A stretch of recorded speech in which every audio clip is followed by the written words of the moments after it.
It's time for Arrested DevOps, the podcast where we help you achieve understanding, develop good practices, and optimize your team and organization for maximum DevOps awesomeness. I'm your host, Matty Stratton, and with me also is... Bridget Cromhout. So we are here at the 5th annual Devopsdays Minneapolis, one of my favorite DevOps days, probably the best run DevOps days, and I say that as an organizer of Devopsdays Chicago. Chicago is great. Chicago is great. But before we get started, we'll have a word from our sponsors. Chef is a community of professionals practicing DevOps every day. We are making, proving, learning, and shaping the future. We are known for welcoming, encouraging, and liberating others to do the same. We do not talk about change, we do change. Join the community and learn about our solutions at chef.io. Your application sits on layers of dynamic infrastructure and supporting services. Datadog brings you visibility into every part of your infrastructure, plus APM for monitoring your application's performance. Dashboarding, collaboration tools, and alerts let you develop your own workflow for observability and incident response.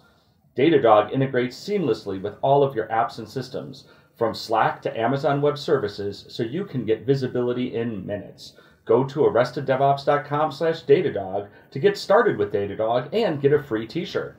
With full observability, distributed tracing, and customizable visualizations, Datadog is loved and trusted by thousands of enterprises, including Salesforce, PagerDuty, and Zendesk. If you haven't tried Datadog at your company or on your side project, go to arresteddevops.com/Datadog to get a free t-shirt and support Arrested DevOps. Want to learn how to turn ops into opportunity? Join over 1,000 developers, IT practitioners, and business leaders from September 10th to 12th for PagerDuty Summit 2018, where you'll discover the latest innovations to improve real-time operations. Hear from leading minds like Ray Kurzweil and John Allspaw, learn from innovative companies like HashiCorp and Microsoft, and receive training from our own developers at PagerDuty University. So what are you waiting for? Go to pagerduty.com/summit and use SUMPROMO10 for 10% off your registration today. Okay, so again, we are here at Devopsdays Minneapolis 2018, the 5th iteration of this amazing event. And we've got a great panel of Devopsdays organizers, speakers, attendees, all sorts of participants, one might even say. So panel, introduce yourselves, please. Tell us what we've won. Hi, my name is Jam, or Jamisha Fisher, and you've won a duck. And I am also a former Devopsdays Silicon Valley organizer, and I just moved here. Interesting. So what I'm hearing is that you perhaps have a new Devopsdays that you want to get involved with. We're going to have to talk about that later. Later, Bridget, later. All right, I am Debbie Gillespie, and I am one of the organizers of this year's Minneapolis DevOps Days. It's my first year doing it, so it's been fun. Fun. Hey there, I'm Christian Herro, and I am an organizer for Devopsdays Madison, among other things. Ooh, that sounds like foreshadowing. We're going to have to get into that. Okay, so what I pulled this fine panel of people together who definitely knew they were going to be on a panel more than 10 minutes ago, in maybe Jamisha's case, but not anyone else's, because it occurred to me as I was trying to figure out, we often try to do a live show here, it's sort of tradition. I was trying to figure out, what goal do we have for this show? This particular recording here at Devopsdays Minneapolis, what goal do we have? And I thought, every DevOps Days that I go to, they are always busy and running around with their hair on fire and a little bit understaffed. And it would be kind of great if both more people helped each DevOps Days that existed, and also maybe people wanted to start a DevOps Days in a different city. And so I thought maybe we would do a little bit of like behind the scenes and talking about what goes into creating an event and what it's like to either curate it from scratch yourself or perhaps get tapped to step up and do some of the organizing for an existing event. And like just a little bit of what goes into that. So I would love to, since Jam has been doing this for a bit for Silicon Valley, I would love to just start by putting the question to you. Like, when you decided to help organize an event, what did you think it was going to be like, and then what actually happened? Oh, that's...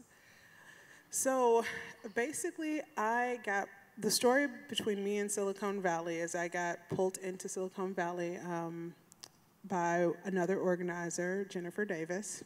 And basically, I think I got pulled in knowing that I got pretty much the ask was very, very easy, but I knew from my family running events in the past, because my family is the type of people who run events, that it was going to take a lot and that it was going to be different and an adjustment for me. So when I got to it, while it was stressful, it was super fun to be involved and be behind the scenes, especially as a former theater kid. So, like, it was enjoyable for me in that experience so much that I took the reins on more the following year that we did it. And it was just fun. Like, and of course, like, the one thing I would probably say is the key to a good event is having a good team of people, because you can do it by yourself, but it's probably not the best of ideas. Don't go alone, you know? Yeah, it's like, use the buddy system, people. Nice. So I'm curious. I would love to hear from, you know, like Stratton and Christian, because you've also both been involved in various cities for some time. And I think, Stratton, you've been doing it about as long as I have. So how did they suck you in? So, yeah, so Devopsdays Chicago is a couple months younger than Minneapolis. And I sort of volunteered. I thought, I'm like, why don't we have a Devopsdays in Chicago? And this was back in the olden days of 2014. And when we did not have 65 events in a year across however many continents. And I reached out to the, you know, core organizers, and they said, well, here's some people who expressed interest last year and it didn't happen. But also, we're a little concerned because there's going to be an event in Minneapolis, and you guys might draw from each other, and there might be too much overlap. And now we all laugh at that because, you know, you could have DevOpsdays like 3 neighborhoods at the same time, you know, and we're kind of okay with it. But yeah, we kind of put out a little bit of a email to people who had expressed an interest. We just had an open meeting, said, if you want to do this, come here. We had no idea what we were doing. Most of us had never been to a DevOpsdays. For a lot of us, the first one we went to was DevOpsdays Minneapolis in 2014. We all trucked on up here to... And then you went home to Chicago and was like, okay, it's 5 minutes later, we're going to do that. Right, and hey, Bridget, come at the top of the Sears Tower, because why not? Yeah. And who needs, you know, LTE reception? We didn't. We had a great view. But yeah, and we just kind of started. We've had, you know, there's changes to the organizers year over year, but I think there's about 4 of us who have been there since the beginning. And I think that's a key part of this, by the way, is that you do need to bring new people in, because it brings different voices, brings different perspectives, brings new energy, because it gets tiring. Well, and I think that, and I want to get to Madison in a second, but I want to have Jamisha pitch in on that idea of bringing new people in. DevOpsdays Silicon Valley was one of the earliest DevOpsdays. Like, after Ghent started in 2009, I think Silicon Valley ran in 2010. So, like, it's been around for quite a while, but what was it like, as opposed to what Stratton's saying, of like spinning one up from scratch, what was it like joining one that had been going? It was definitely probably I would imagine it's a whole lot less smoother, because you already have things in place and vendors in place that you've used before, which kind of cuts it down easily unless you have, you know, bad experience with a vendor. But otherwise, it's usually kind of already running, so you kind of just get adjusted to how things are supposed to work. And if there's new things, like I think the year I joined, I think we were looking for a different video team. Like, you get into that process and be like, here's how the negotiations for that go, and here's how you look up pricing, and here's what you want to keep in mind, and like, you know, making sure that the videos have captions and what they actually do on, you know, publishing and different types of stuff. So I feel like you, especially as, you know, a new person, especially if you're super new to organizing, like, it gives you more wheels, like training wheels, than if you kind of did it from scratch. Yeah, so, and then we have Christian. So speaking of doing it from scratch, I believe it was the olden days of 2015, a friend of mine suggested that I come up to DevOpsdays Minneapolis. Her name was Bridget. And up here, she introduced me to my co-organizer, Josh, who is pretty awesome. And she said, you guys should do a DevOpsdays. And we're like, I don't know how quickly we're going to be able to spin this up because it is currently July. And we didn't know, there was no pre-existing group in Madison. So what we did was we spun up a meetup, gauged the interest from that, and then started working our butts off to get something off the ground for the next year. And so that's kind of like different models, right? But whether or not like it's you just kind of decide you want to do one, or someone maybe talks you into it, that might be something that happens. Or maybe like you come into a pretty established one, or maybe like former coworker just kind of convinces you to come help. Debbie, can you tell us about your experience? Yeah, my experience was fantastic. It's been really exciting to be a part of. So I've attended the last 2 years of DevOps MSP, and it was fun to actually get to see the behind the scenes, what goes into this, and how much work goes into this, but also just seeing like how well organized it is, and how there's a lot of things already in place with we didn't meet much. We did most things virtually over Slack, and that was really nice because it wasn't a huge time commitment as far as getting together and making this happen. And a lot of things were already in place. So that was one of the things that was nice coming into an already well-established event. You didn't have to have burn-down charts? Correct. There were no burn-down charts. Maybe we already have enough of those in our real lives, One thing, I was talking to somebody yesterday, and for all I know it was Christian, because we had similar conversations with a bunch of people. When someone said, does this, by the way, so for listeners who haven't caught up, I moved to San Francisco. And the question was, are you going to keep running Devopsdays Chicago? And I was like, I don't know, why not? And I realized, like, I haven't been to an in-person meeting of Devopsdays Chicago this entire year. And we've had very few. And I think that's one of the differences, too, between when an event is starting and once you've been going is it was very important for us in that first year. We had twice a month, we met in person. And every year, it got easier to be able to do things more virtually because people kind of knew their stuff and could chug away, and you'd have the new folks you'd kind of mentor in, but a lot of that was a little more smoothly running. But I think it's hard to do it 100% virtually with a brand new team in a brand new city who hasn't ever done it before. Well, FaceTime's important.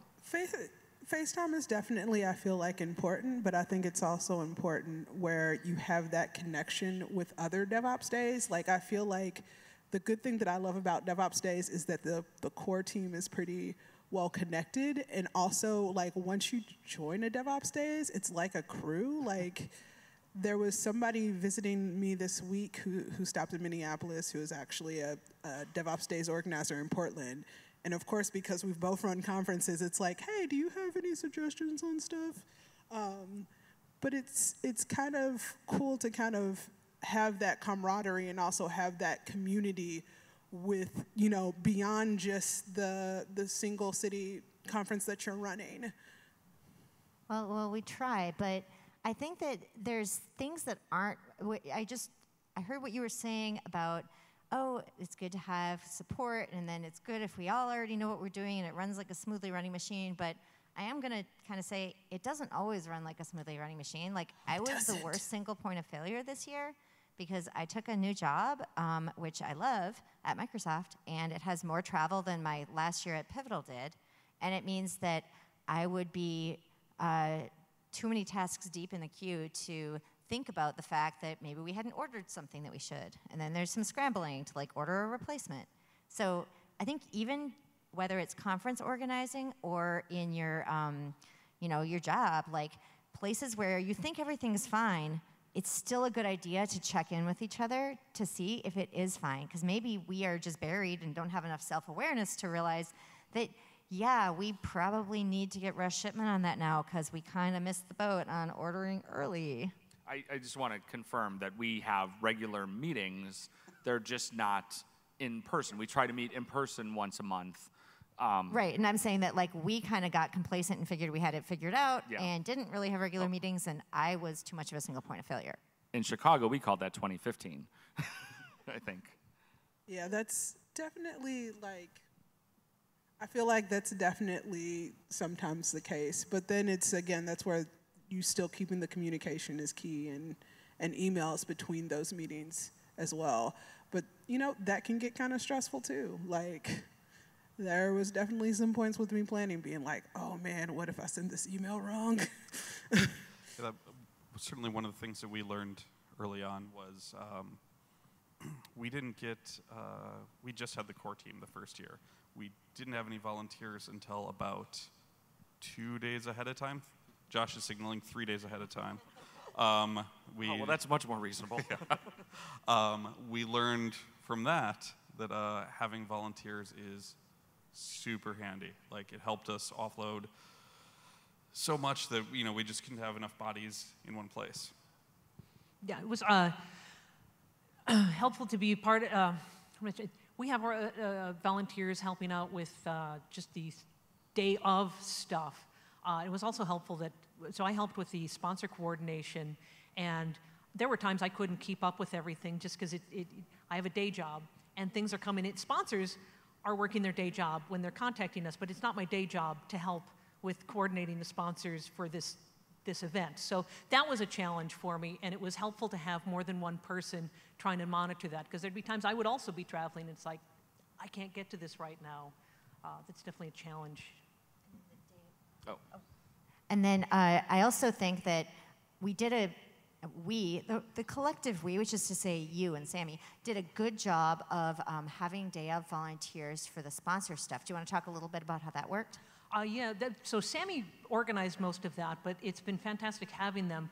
We set up a run book before the event and basically said, you know, and it left it open and said volunteer for stuff. And so people would pick things that they were going to work on the day of. And then we've just been following that run book. So we know who's doing what and what needs to happen.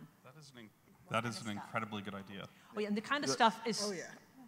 Some of it is just simple things like having someone stationed in the sponsor room, so if sponsors have questions, they know who to talk to, and explicitly stating that you should be going around to the different sponsors, introducing yourself so they know who it is they should be asking questions of.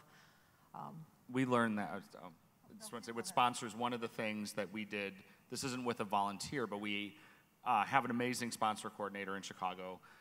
We think she's amazing because she gets that sponsorship. You know, like, we were always kind of like, oh, are you interested in sponsoring? No, okay, whatever. And Margaret's like, I'm gonna keep bugging you until you actually say no. But we also realized that it was really important to have for day of, and this is what we're doing this year, is Margaret, who's the person that these sponsors have been working with the entire time, she's the only one who talks to sponsors. I mean, it doesn't mean that it can't, but what we had last year is you'd have Matty going around saying, oh, by the way, the raffle's gonna be blah, blah, blah, blah, blah, blah, blah. And then like 5 minutes later, they got Jerry coming around telling the same thing again, because they didn't know that I already went and did that. Nobody tells them this other thing. They don't know who we are. So having that. The other thing that I'm really amazed at from the volunteer perspective is volunteering for Devopsdays Chicago is really easy. You volunteer for an hour, you get into the conference for free. Now, what we found is, so out of the number of people who volunteer, maybe 25 to 40% actually don't show up. But the people who do, they like work the whole event. We can't get rid of them, you know, which is great. But it's like, you're like, hey, you're done. They're like, no, no, no, we'll keep helping. We'll keep helping. And it's as an organizer who you're having to think about larger scope stuff, it's being able to have someone to offload, and it also having them. We had great volunteers who would come and take things away. And a little spoiler for the incident command workshop later, during in fire departments, an incident commander wears a white helmet, and they have a saying that says, if you see someone in a white helmet holding a wrench, take the wrench from them and hit them in the head with it. And that's what our volunteers are good at. They're good at saying, hey, you shouldn't be doing that. Let me show the speaker to the speaker room or whatever. You can, Bridget, you can work on, you know, corralling bigger picture stuff. And I think, spoiler alert, I think Debbie is going to take on the head sponsor role this next year, because we need Samantha to run volunteers for us, because we've had too much ad hoc getting a few people to help here and there. And I have not wanted to run volunteers, but we need someone with, say, Samantha's side of detail to do it. So I'm super excited that Debbie is going to take care of our sponsors so that we can have better volunteer stuff. Because that's something we have not done a great job of. I just wanted to talk about how, I mean, we've talked about it a little bit now, but having volunteers is so key. and we found that we get volunteers in, and they help out, and then the ones that are super dedicated, become organizers, and they that's the way to do it. I was just about to add that. I was just like, so side disclosure, I was not a part of Silicon Valley this year, but we had people from previous ones who volunteered, who just stepped up and took on more stuff than they needed to.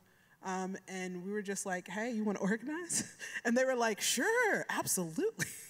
So it's just like, it's keeping in mind that also those volunteers might be a good source of future organizers.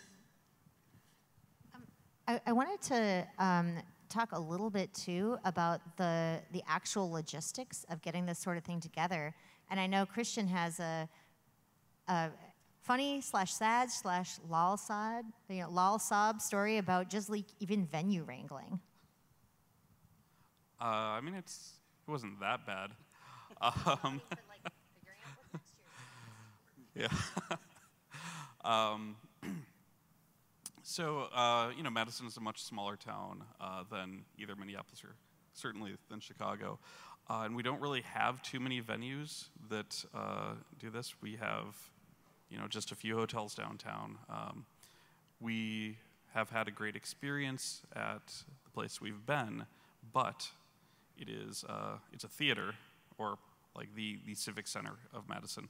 And they rightly have to schedule all of their opera, theater, everything, and then it goes to local arts groups, as it should, and then after that, everybody can come in. And they have told us they really like working us, and they try to prioritize us, but we still, because of their mission, have to come in after everyone else.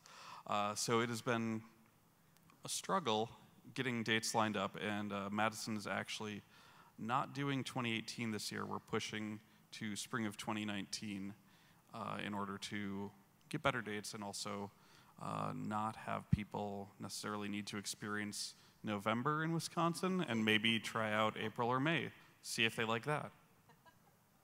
I would like to get, because we're before we run out of time, one of the things too, so we've talked a lot about behind the music, a lot of logistics. One of the things that's key about an event like Devopsdays is the content, right? And I think a lot of folks may be interested to know just what goes into picking a program. And it's also a little helpful for folks who are looking to submit to understand, spoiler alert, it's usually not about you that you don't get picked. It's right? more about what the audience needs. I greenlit so many talks about Istio for KubeCon when I was reviewing talks for that. I did not put any Istio talks on stage here. Because it's not super relevant to exactly what this local audience is doing. To put in a little bit of number context, so there's kind of a little bit of this year for Chicago, I decided to go full Bridget, which meant I was in charge of the content, and as I told my fellow organizers, I said, you have a voice but no vote.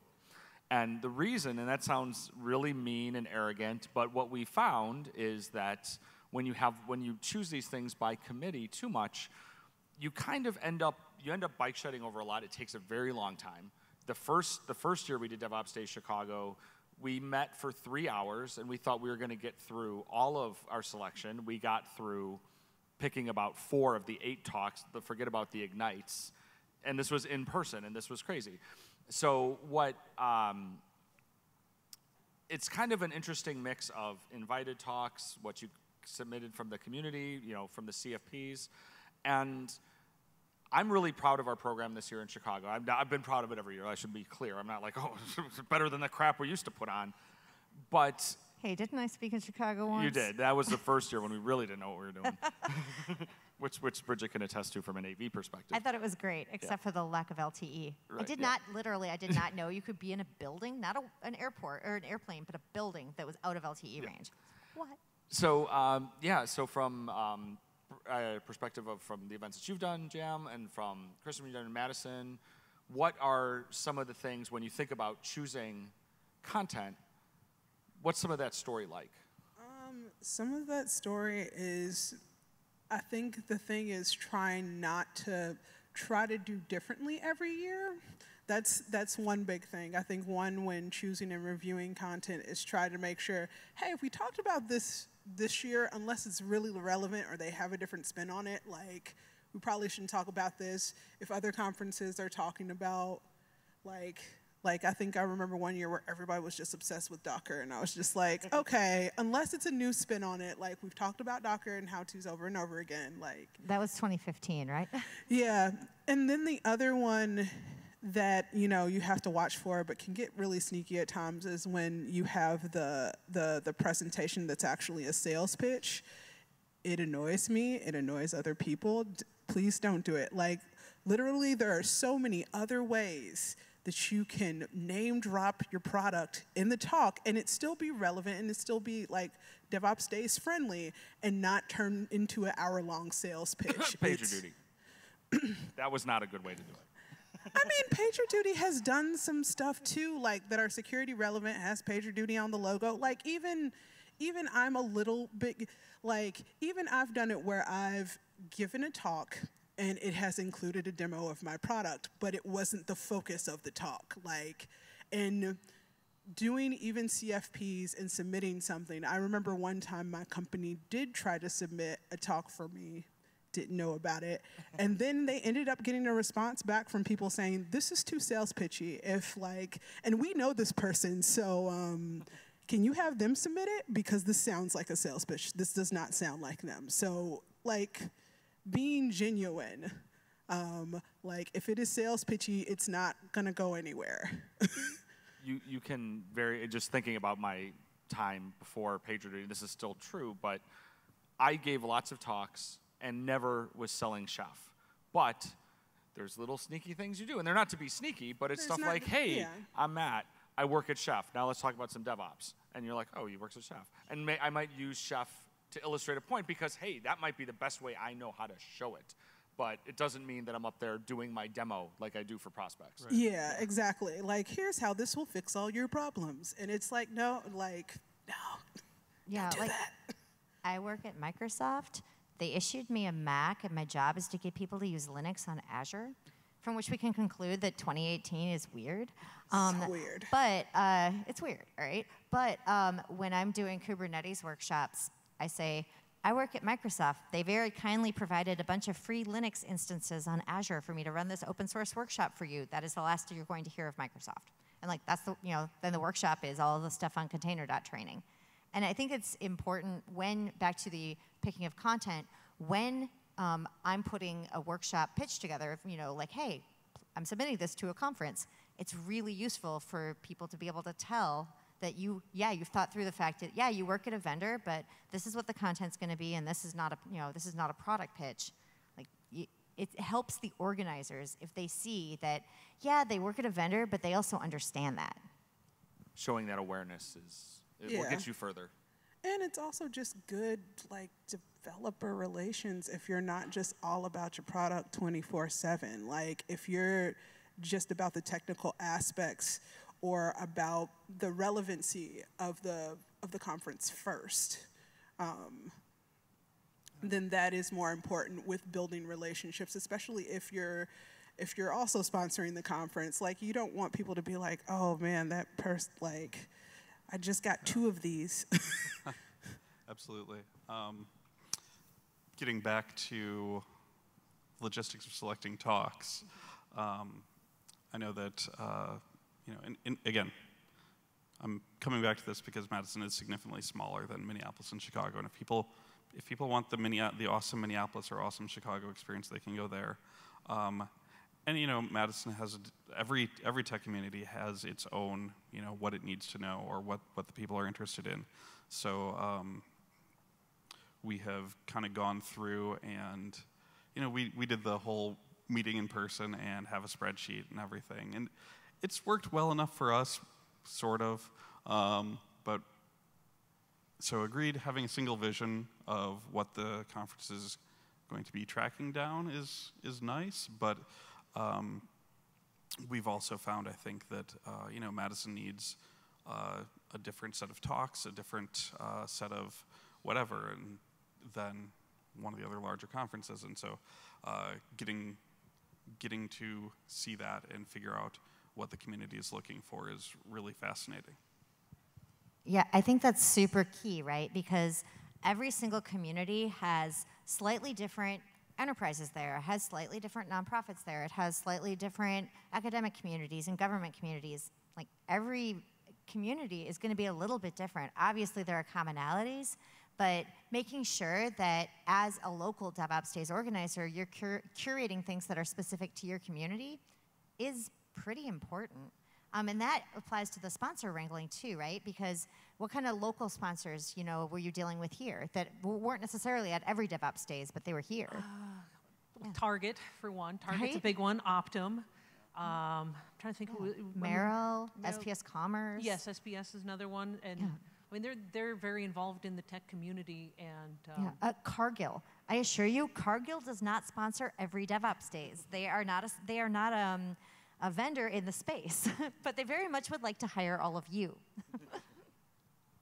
And I think that's something that we have to be thinking about our local community, not just what's happening at other events.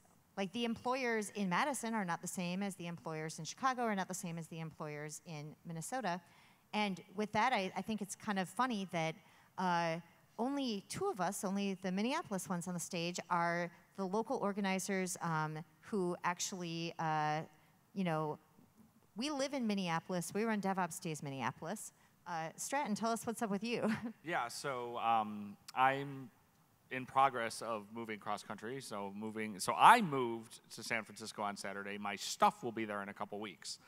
And it's kind of maybe temporary, maybe who knows what, but it is a change, and that is a really good point about how, as much as I glibly was like, well, I can't give up running DevOps Days Chicago because it's this thing I've done for 5 years and I helped build. It's not just about the logistics of, oh, it's fine, I could be on conference calls, but not sitting and literally physically being in the community is potentially a challenge around that. And we'll just have to see if I just let my ego get in the way and decide to do it anyway. There might be an opening in Silicon Valley. There's a whole bunch of shifting that's happening right here. Yeah, it's shifting, and then there's also opportunities to put it in different areas. I know one of the things that was always talked about, at least when I was running Silicon Valley, is that a whole lot of people in San Francisco and Oakland were like, I don't want to drive an hour down south to come to this event. It's like I want something closer to me. So, Matt. That's true. We're not in the days of when we thought Minneapolis and Chicago would cannibalize each other. I mean, heck, Madison's right in between, and we all do fine. So, No, it's great. And but yeah, relatedly, I myself am leaving Madison and moving to Chicago to be with my partner, and yeah, this is pretty great. It really is. It's a law of conservation of organizing. So it works out good. So then Christian can just take my spot, I'll take Jam's spot, and you'll come and join Minneapolis. Yeah, we are always open to having input from people, even if they do not want to, sit in the organizing registration booth all day or anything. I heard that at first, is we're always open to get input from people, even if they don't want to. This is working with Bridget. But even if they don't want, well, that's true. I do kind of say, you're running a DevOps Days, right? That does sound very familiar. All right, we're almost out of time, so I would love to end on each of us. And maybe I'll, because I love putting people on the spot, I'll start with Stratton, just so that way we're not putting people on the spot, and we'll just go down the row. Each of us, your best advice to somebody who thinks they might want to get involved with or potentially even spin up from scratch one of these DevOps Days things. What's your best advice to them? Those are two different questions. Right. So I'm going to answer the second one. Yeah. So this is my advice of if you want to start your own DevOps Days.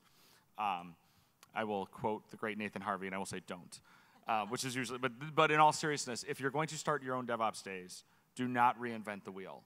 The first time you do it, there's a formula. The formula works for a reason. Little hint. In Chicago, we're like, we're going to do it the same way as everybody else, just this year, but then we'll mix it up. It took us like 4 years before we changed anything, and we're still not sure about the changes. So people have made mud pies before you. Use the rest of the organizers all across the world who can help you. Don't do it alone. Have a buddy to do it with, at least one person. Like, I cannot stress that enough as a person who has run DevOps Days and also just run events in general. You need like at least 2 people, at least 2. We require 3, actually. You require 3? Okay, cool. I didn't know that. 3, so you require a team to do this, but like in that thing, remember you're a part of a team, and so like there might be some egos that you might need to let down, and that's okay. My advice would be do it. I mean, it's a little scary at first and overwhelming, and that's the way it is, but it's also super cool, and it's a great way to meet new people and get into the community, and I'm really happy that I joined and helped out this year. Attend a meetup or volunteer and get organizing that way is the easiest way to go about it, I think. Yeah, and with that, I'll just say that if you happen to be, say, Chicago-based or Madison-based or perhaps Twin Cities-based, and you find that you want to help with this sort of stuff, swarming the stage right now and telling us that you want to do things will completely follow like a buffer overflow, because I have no energy for that at this very moment. But we very much would like to hear from you, either on the survey that we're going to send out, or come to the local meetup. We run a local meetup. It is excellent, because getting involved with your local community or with your other, regional communities is really great for the community, and it's really great for you, and it's fun. DevOps Day Chicago is August 28th and 29th, and we certainly could use some volunteers. So come ask me about it, and I'll tell you who to talk to probably. So that was really strong way to go out. So let's go out in our normal way. Really excited about having done this show. Thank you, Jam, Debbie, Christian, for joining us. Awesome panel. This again is one of my favorite DevOps days. I'm glad to be part of it. I still sort of remember back that first one when kind of in an auditorium and there were people sitting up on top, and when the evening event was on the lawn of SPS Commerce and I think it rained. Yeah, there was a very squishy sections of the yes, grass. Very squishy. But we're Arrested DevOps. You can find out all about our podcast at arresteddevops.com. You can subscribe in iTunes or Google Play and all those fun places. Leave us a review. We like to read those sometimes. Eventually, we might read one on the air. Matt likes to read them. I read nothing. Yeah, they exist. But anyway, so I'm Matty at Matt Stratton. And I'm Bridget at Bridget Kremhout. We're Arrested DevOps, and remember, there's always DevOps in the banana stand. You can clap. It's okay.